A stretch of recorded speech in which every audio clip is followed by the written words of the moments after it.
اس قال یوسف لابی ہے جب یوسف علیہ السلام نے اپنے والد سے کہا. آپ دیکھیں آج اگر ہم اپنے آپ کو دیکھیں تو ہم خود کو انتہائی سمجھدار موجودہ دور کے اعتبار سے ایک مناسب پڑھا لکھا اور مہذب انسان مانتا ہے. ہم میں کوئی آدمی بھی ایسا نہیں ہے سوائے اس کے کہ جو لا علمی کی بنیاد پر خود کو جاہل کہہ دے یا خود کو لا علم کہہ دے تو وہ ایک علیحدہ بات ہے.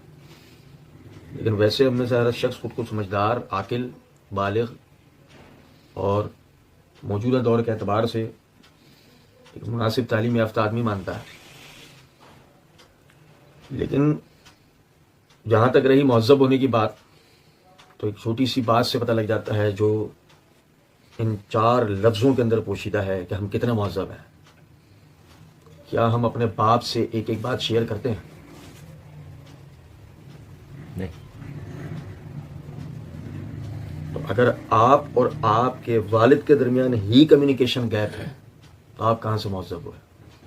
آپ میں جب اپنے باپ سے بات کرنے کا ٹیلنٹ نہیں ہے آپ دوسرے سے کہاں بات کریں گے بھائی جان؟ تو آپ اپنے والد سے کوئی بات نہیں کر سکتے آپ دوسرے کو کہاں سے سمجھائیں گے؟ اذ قال یوسف لابی ہے جب کہا یوسف نے اپنے والد سے. دیکھا جائے تو 10 بھائی پڑھیں گے جیسے ہم دیکھا جائے تو 10 بھائی وہ ایک کے پیچھے ایک وہ ایک ساتھ بڑے ہو رہے ہیں. بھائیوں میں خاص طور پر جو ہم عمر ہیں عمر سے 1 سال اوپر نیچے ان کا اگر ہے تو پھر بھی ان کے درمیان میں کمیونیکیشن گیپ نہیں ہوتا، دوری نہیں ہوتی، وہ ایک دوسرے سے بات چیت کرتے ہیں. لیکن یوسف اپنے بھائی بنیامین سے بھی بات نہیں کر رہے ہیں. مثلا یہ ایک والدہ سے 8 بھائی، ایک والدہ سے 2 بھائی ہیں.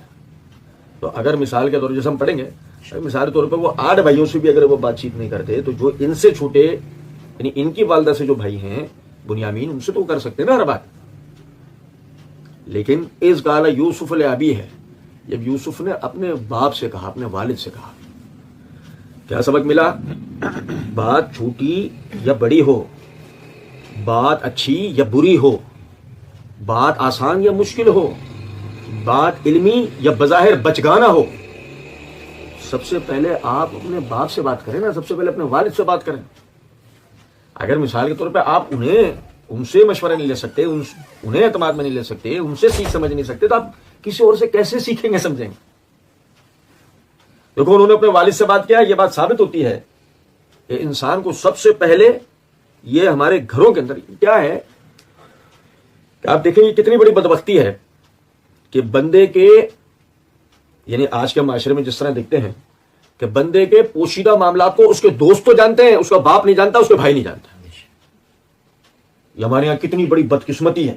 وجہ اچھا چلیں کوئی کہنے والا ہم میں سے کہہ سکتا ہے کہ جی ہوا یہ تھا کہ ہمارے والد نے شروع سے ایک سخت جو رویہ رکھا تو ان کے روب کی وجہ سے ہم ان سے بات نہیں کر سکتے. ٹھیک ہے، تو آپ کے اساتذہ کا روب کیا کم تھا جن سے آپ نے اسکول میں پڑھا، کالج میں پڑھا، یونیورسٹیز میں پڑھا، مدارس میں پڑھا، کیا ان کا روب کم تھا؟ آپ نے دنیاوی ہنر یا دنیاوی فنون جن لوگوں سے سیکھے کیا ان کا روب کم تھا؟ اور اگر مثال کے طور پر آپ کوئی کام کروانے کے لیے جاتے ہیں کسی افسر کے پاس، کسی دکاندار کے پاس، کسی مزدور کے پاس تو وہ اپنے ہنر کا ماہر ہے، کیا اس کا روب کم ہے؟ جبکہ آپ کو اس بات کا اعتراف بھی ہے کہ اس کے علم اور ہنر میں لازمی بات ہے کہ یہ ماہر ہے، یہی سمجھدار ہے، یہی بات کر سکتا ہے، ہم تو کورے ہیں. لیکن آپ اس سے بھی تو بات کرتے ہیں نا ہر طرح کی. تو کیا ایسی بات ہے کہ آپ اپنے والد سے، والدہ سے، بھائیوں سے، بہنوں سے بات نہیں کرتے؟ چلے ٹھیک ہے کہ ہر بات ان سے بھی نہیں ہو سکتی، ہر بات بیوی بچوں سے بھی نہیں ہو سکتی، ہر بات دوستوں سے نہیں کرتا آدمی. لیکن جو ہم نے اپنے گھروں میں ایک خلا پیدا کر لیا ہے ایک دوسرے کے درمیان، کیا یہ ہمیں زیب دیتا ہے؟ موازنہ کریں نا. میں آپ کے سامنے موازنے کے لیے 2 کردار رکھے ہیں، ایک آپ کے گھر والے، آپ کے والدین، آپ کے بہن بھائی، اور ایک آپ کے دوست جو آج ہیں تو کل نئے ہوں گے، پرسوں اور نئے ہوں گے، یہ باقی رہے تو ان کے ساتھ وہ سب ہوں گے.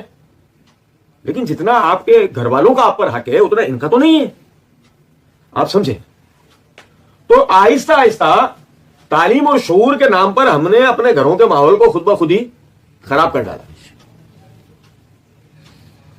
اور اس سے بڑی بدقسمتی کیا ہوگی کہ مردوں کا یہ حال ہے، خواتین کا کیا حال ہوگا؟ بہنوں کا کیا حال ہوگا؟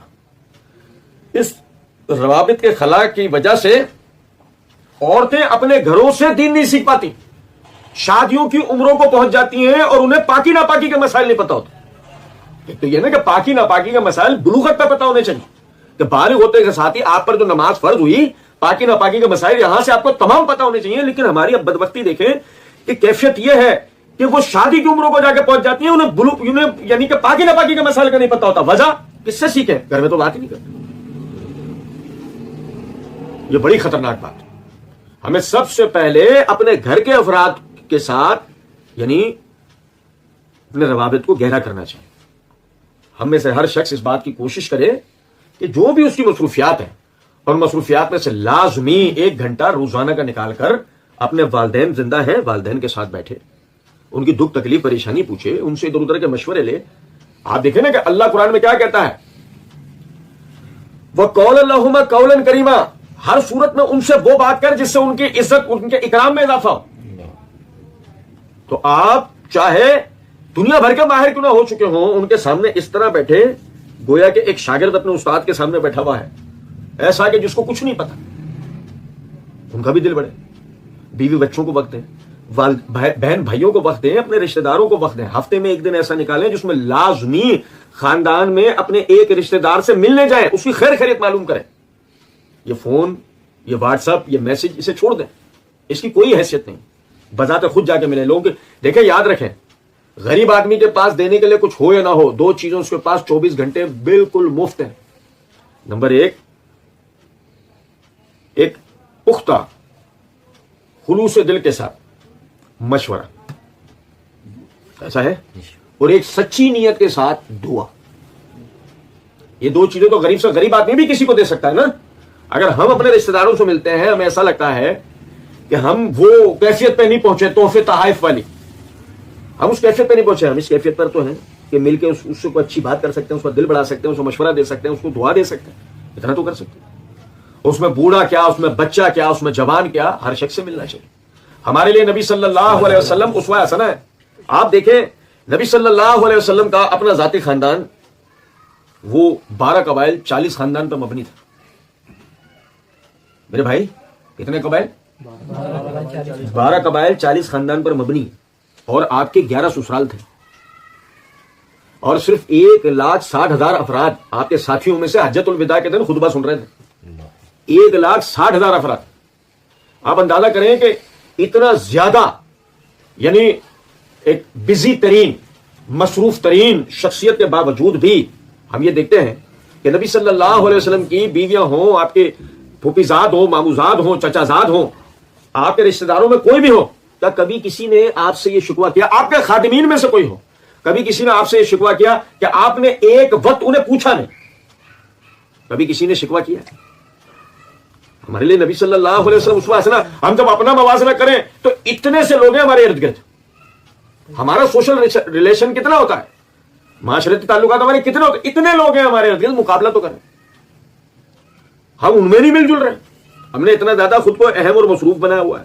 ہم کوشش کیا کریں، تھوڑا تھوڑا سا وقت سب کے لیے نکالیں۔ اور رہ گئی بات یہ کہ بھئی کسی کے ذہن میں یہ خیال آتا ہے کہ اب تھوڑا تھوڑا ملنے میں وہی بات ہے کہ سب شکوہ ہی شکوہ کرتے ہیں تو اس سے بہتر ملو ہی نہیں۔